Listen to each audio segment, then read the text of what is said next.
Uus podcast 10 küsimust. Rahvas otsustab, kes stuudiosse tuleb, rahvas otsustab, mida küsitakse. Meie toome vastused teieni.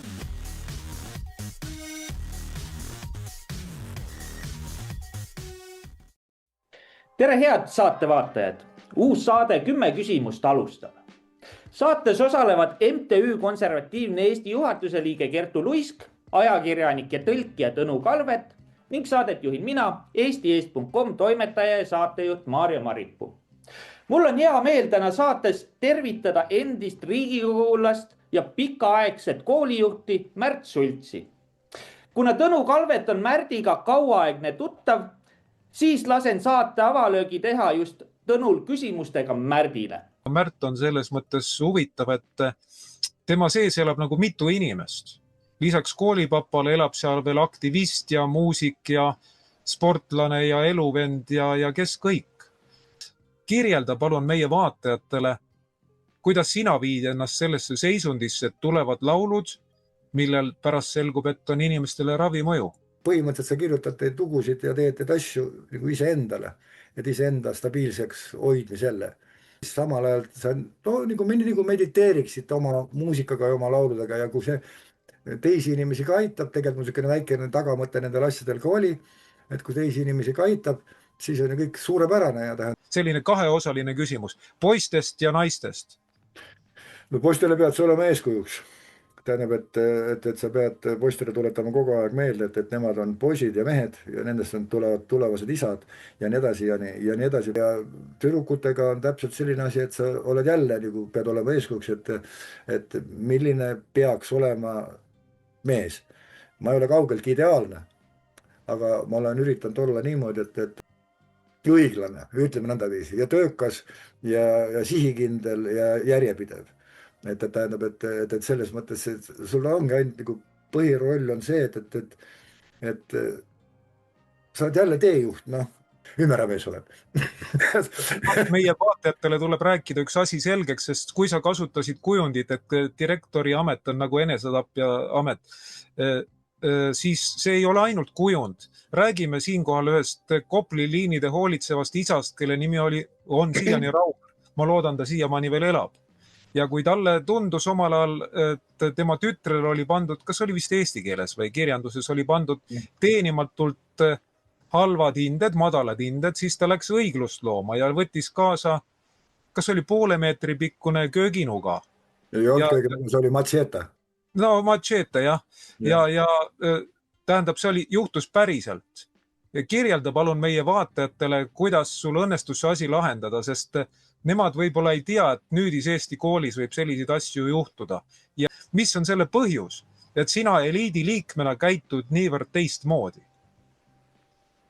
Et sa oled enda elu ise raskeks teinud. No ütleme nii, et mul ei ole, et mul on kõik olemas. Punkt 1, et ennast tunda hästi. Mul ei ole vaja helikopterit, mul ei ole vaja tuumaallvelaeva, mul ei ole vaja, mul on kõik olemas. See on nagu minult praeguseks viimane küsimus, et mis suunas liigub Eesti ühiskond nüüd, kus toimuvad päris suured muutused nii Euroopas kui ka mujal maailmas, öeldakse, tuleb konservatiivne pööre. Eesti on ju kahaneva rahvastikuga see riik, ühiskond, samuti majandus on läinud pekki viimastel aastatel, alates koroonahüsteeria ajast. Milliseks kujuneb nagu sellest august välja ronimine sinu hinnangul? Mida sa ütled meie vaatajatele, kas või julgustavat või kainestavat tuleviku kohta? Ühesõnaga, eesti keeles öeldes lõpeta sita keeramine ja hakka tööle. Nii et seal ei olegi rohkem mitte midagi rääkida. Ja siis ole palun mees või naine ja kui sa oled ülikoolid läbi käinud ja oled oma nagu teoreetilise pagasi kätte saanud, hakka seda realiseerima. Siin ei olegi rohkem mitte midagi muud vaja. Lõpeta sinna praak, varastamine, valetamine ja tuld täiega. Ja esimese 5 küsimus siis Tõnu lahendas ära. Ma arvan, et sealt oli tegelikult küsimusi rohkem kui 5, aga see on boonus nii-öelda meie kuulajatele ja vaatajatele. Aga siinkohal siis lähme selle 5 küsimusega edasi, millele saab siis saates osalejad kõik vastata. Et 5. küsimus. kes ja mis on eestlane ja Eesti? Seisukohad on lihtsalt, et eestlane olla on üllas ja hää, eks ole, et tegelikult ongi see vaim. Et ma olen lihtsalt eestlane, ma olen jonnakas ja tähendab, et ma olen tulnud igasugustest jamadest läbi, et kuna ma olen eestlane, et pole olemas maailmas ühtegi sadamat, kus ei ole eestlast, on ju, ja nii edasi ja nii edasi. Aga muidu on jah, et Eestit juhitakse kindlasti praegu väljast ja Eesti on kindlasti sõltuv riik väliskapitalist ja kõikidest muudest asjadest. No selles suhtes mina ise näen seda, et olukord hetkel riigis on revolutsiooniline, õhkkond on revolutsiooniline, aga see annab ka pinnase suurteks muutusteks. Ja mina isiklikult näen ka seda, et kadunud Kalle Eller, kes lõi siis 2002 aastal põlisrahvaste liikumise, et see hakkab nüüd aina rohkem kanda kinnitama, sest eestlasele jää muud üle, õigemini sellel inimesel, kes elab ja on oma juurtega siin maamulla sees, maamullast välja kasvanud oma juurtega, et ta peab sisse hakkama vaatama, et kust ta pärineb ja kes ta on ja põlisrahvaste liikumine annab selle võimaluse. Läheme siit siis 6. küsimuse juurde. Kas eestlastel on veel seda elujõudu, millest kirjutas kunagi ka Oskar Loorits? Samuti on Timo Kalaos oma YouTube'i kanalis on seda nii-öelda sisse lugenud, Oskar Looritsa teoseid. Väga hea kuulamine, soovitan kõigil kuulajatel ja vaatajatel minna Timo Kalaose siis Viru Meedia kanalile neid üle kuulama. Rääkida ainult enda eest, mis elujõudu teised kannavad, see, mis ma näen, võib olla petlik.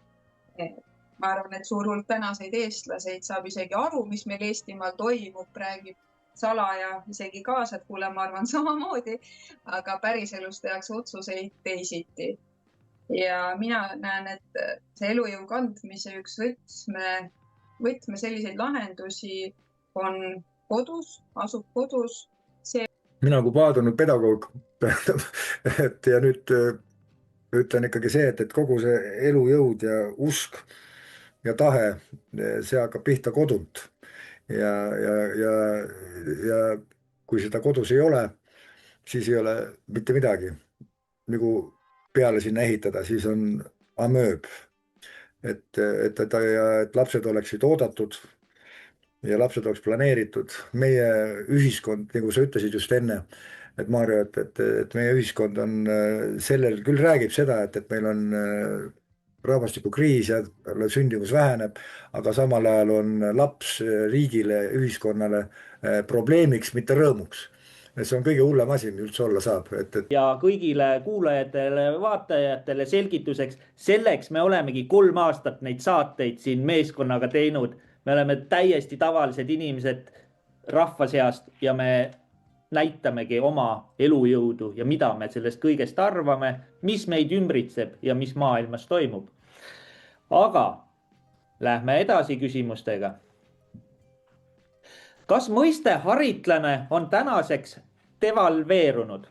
Vambola Kolbakov rääkis ühes Toomas Pauriga tehtud saates, et kunagi terve Nõukogude Liidu peale oli 5 kõrgelt haritud ja erudeeritud teaduste doktorit.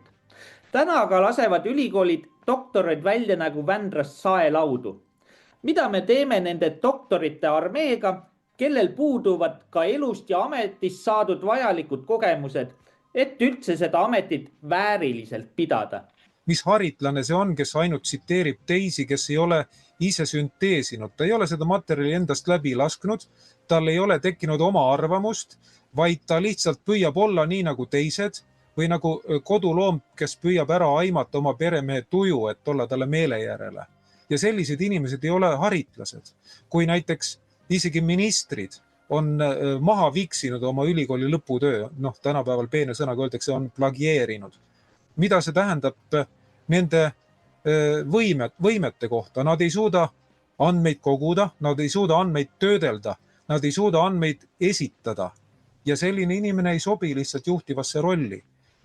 8. küsimus. Mis päästaks meie poliitkultuuri? Ütleme, poliitika või poliitiku mainet nagu puhastada ja sul tuleb päevapealt kõik ametnikud ja välja vahetada koos Riigikoguga osaliselt. Nii, kas on need inimesed kuskilt võtta? Siin sama lihtne see tegelikult ongi. Et tähendab, kui võtta ära materiaalne külg, kui palju jääb inimesest järele, et ta oma riigi jaoks annab midagi. Tähendab, kui palju on neid inimesi Eestis, kas üldse ongi mõnda, kes ütleb nii, et kurat küll, et riigi maksud, et need lähevad õigesse kohta, sest riik teab, mida selle rahaga teeb. Et inimesi ei ole, kes seda ütleks. Öeldakse, et maksutõus jälle, kuramus, kui ma selle raha võtan, midagi võtan, et saaks. Kuramus on ju. Tähendab, et inimene ei lähe enam poodi, et võtab saia ja ei vaata, kui palju see maksab, eks ole. Võtab saia, paneb selle saia tagasi, võtab teise riiuli peal. No sorry, võt see ongi see poliitkultuur. Tähendab, selle kultuur on antud ise käest ära, sellepärast, et raha on tähtsam olnud kui mingi muu asi. Aitäh. Tähendab, et kõige lihtsam asi on see vastutustundetus ära kaota sellega, tähendab, et siduda amet, ükskõik milline amet on, isikliku vastutusega. 9. küsimus. Kui toimuks konservatiivne pööre ja võimule saaksid näiteks Isamaa ja EKRE, kas see päästaks Eesti? Sellele küsimusele eelnevalt natuke juba vastasin, et ei päästa. Et kuni eestlane ise ei mõtle sellele, mis on meie huvides ja mis mitte. Ja kuni me loodame kellelegi teisele. No kas või see samune, et ma ennast tõin ka välja selle, et meie põhifookus peab olema kodul, see, millised eestlased me endast maha jätame, ehk siis kuidas me oma lapsi kasvatame. Ja kui me mõtleme, et see uus riigikord, nüüd on rahu majas ja nüüd äkki koolis ei räägita mingit vedendust ja muud ajupesu. No ei, need protsessid käivad ju ikkagi edasi, sest ma ei tea, et meil täna peavoolu erakondade seas oleks vabasid erakondasid. Tegelikult kehtib alati Lenini väga väärtuslik ütlus, et kaadrid otsustavad kõik. See tähendab just need inimesed, kelle sa paned mingit asja tegema, millised on nende võimed, milline on nende koostöövõime, kuidas nad omavahel läbi saavad. See on üks asi. Ja vaatame, olgu siis Isamaa või EKRE juhtkonda, sealt ei ole praegu võtta selliseid inimesi, kelle puhul sa saaksid olla täiesti kindel. Okei. Lähme siit siis 10. küsimuse juurde. Viimane küsimus. Kui sinu kuupalk on brutona 1300 eurot, 2 last, korterilaen ja maksud, kuidas toime tuled? Mina saaks hakkama, aga inimesel ei peaks, Eesti kodanikul, just nimelt kodanikul, ei peaks olema nii väikene pension või sissetulek. Tähendab, sissetulek peaks hakkama 2500, 2800, 3000.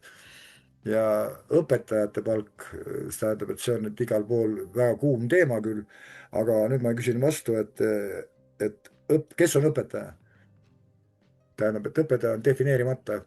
Tähendab, et õpetajad on võib-olla 6, 7%, 4%, 5%, ülejäänud on ajupesurid.